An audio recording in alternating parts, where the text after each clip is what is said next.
Hello, everyone. My name is Daniel Rodriguez, and today's presentation is Take the Time to Get to Know Me, Modern Day Methods for Engaging and Retaining Youth. Next slide. Next slide. Hello, everyone. My name is Runkevious Smalls, also known as Run. I'm a South Florida native, currently living in Massachusetts. I became a part of ATN back in 2017, and I'm happy to share my experience and share this presentation with you on how to retain and engage with youth in the field of research as well as a whole. So today I will be starting off with engagement and retention of youth through social media. Next slide. In current day youth, social media interactions are made through portable devices, primarily cell phones. Youth, as well as other ages, have developed communities within social media apps that they follow closely every day. Within these communities, youth are able to interact with each other through media that they commonly enjoy. Media can include content created uniquely by the leader of the following, or content that relates to current events that younger people can relate to. Content created forms an audience that resonates with it. This is how communities with unique characteristics are made, some becoming more popular than others. Usually these communities on social media will have a few people that dominate the platform that they are in. For example, someone may have a page that shares specifically gay content that other gay individuals can relate to. Furthermore, shared content shared by these gay content creators may only be relatable to other gay people.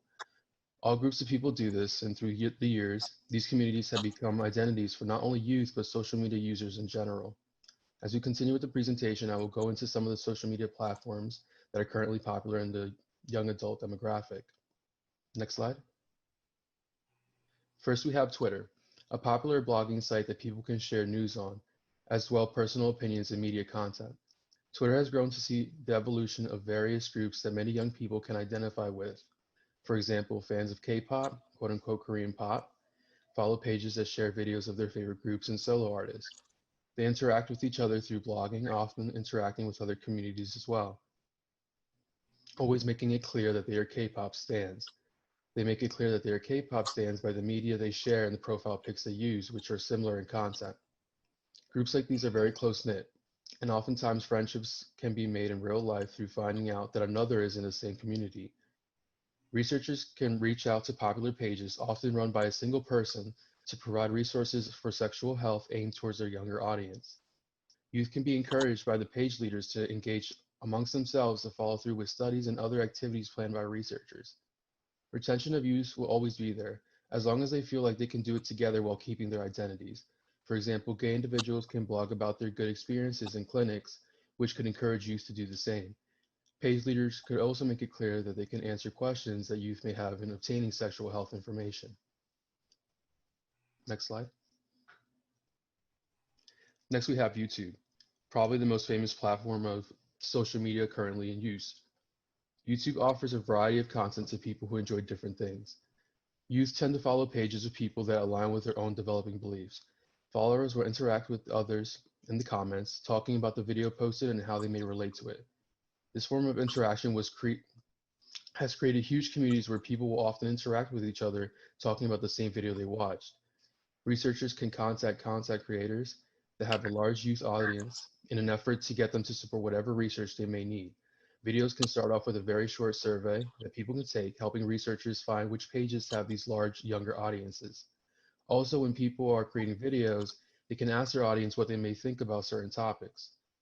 Youth can comment what they think or what they have been through, which can encourage others to speak up.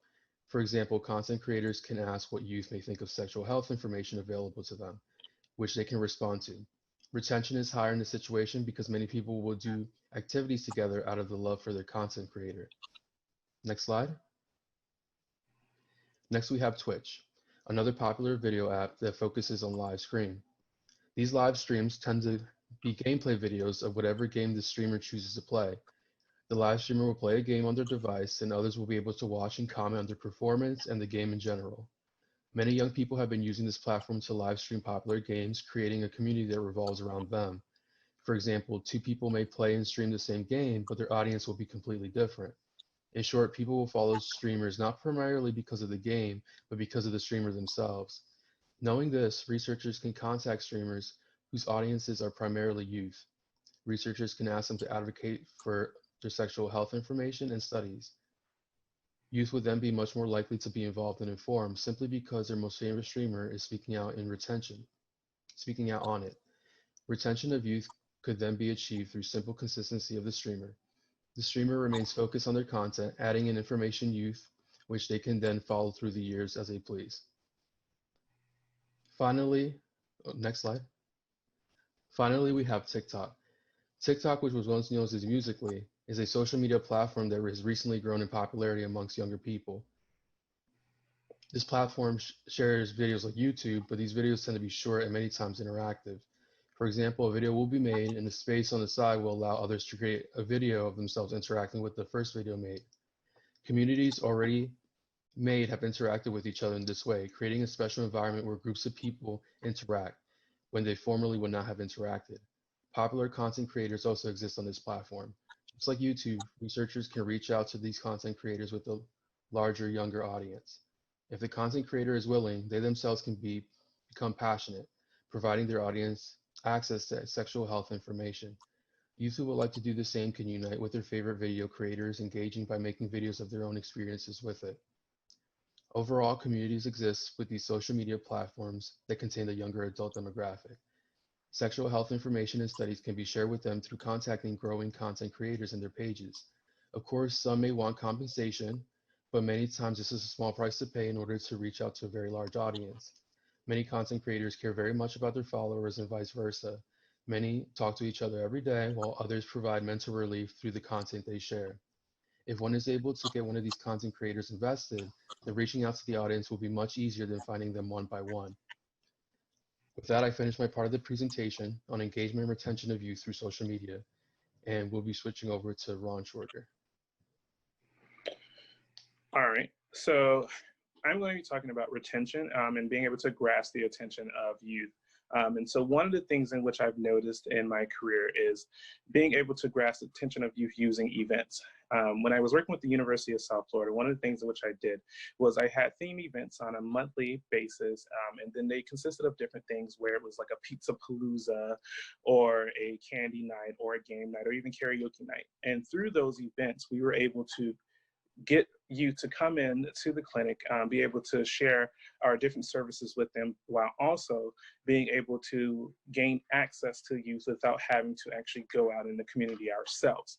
Now, in that same effort, we noticed that one of the great things about that is that having the youth to come to us, they felt more inclined to do so even when we weren't having events. So when we were just open in general, they would just come by and stop by. And it increased our population and our access to the youth and being able to perform more screenings and have more of that engagement with them. But then also one of the things I like to do is make sure that we have a mutual beneficial partnership between youth, understanding that youth, how we are being able to help them and how they're able to help us, and making sure that we understand what it is that they're looking for and how it is that we can be of a service to them. Then also using youth as a community partner. Youth they are the stakeholders of the things in which we do, whether it's research or whether it's community engagement, or even if it's just us trying to see what it is that they want to see from us. Using youth in a community board or using them in a way, in a capacity where they are the main focus and they are being able to be in charge of what it is that they want to see and how it is that we should be driving our research or how we should be driving the efforts in which we're taking part. It is best to see youth as a community stakeholder or in community partners rather than just as test subjects, being able to actually see them for the human that lives inside of them and being able to bring that out and help to align ourselves with what it is that we can do to better benefit the youth population.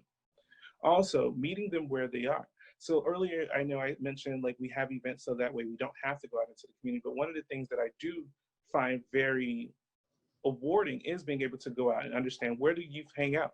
So one of the things that we saw was that youth like to hang out at coffee shops, or sometimes they like to hang out at skate parks. So being able to know where youth are and being able to understand how to find them makes it best for us to be able to bring in youth and be able to engage with them as a way to just make sure that we are reaching them, reaching that population and, of that particular population. And so being able to do all of those in conjunction, I noticed what brought a really, really good change to the clinic that I used to work with for the University of South Florida, and being able to just engage with the youth and see what it is that they want, being able to see how we can gear events towards them, being able to see how we can be beneficial as well as they can be beneficial to us as well, while also learning from them as we continue to learn and lessen the curve of infections amongst youth.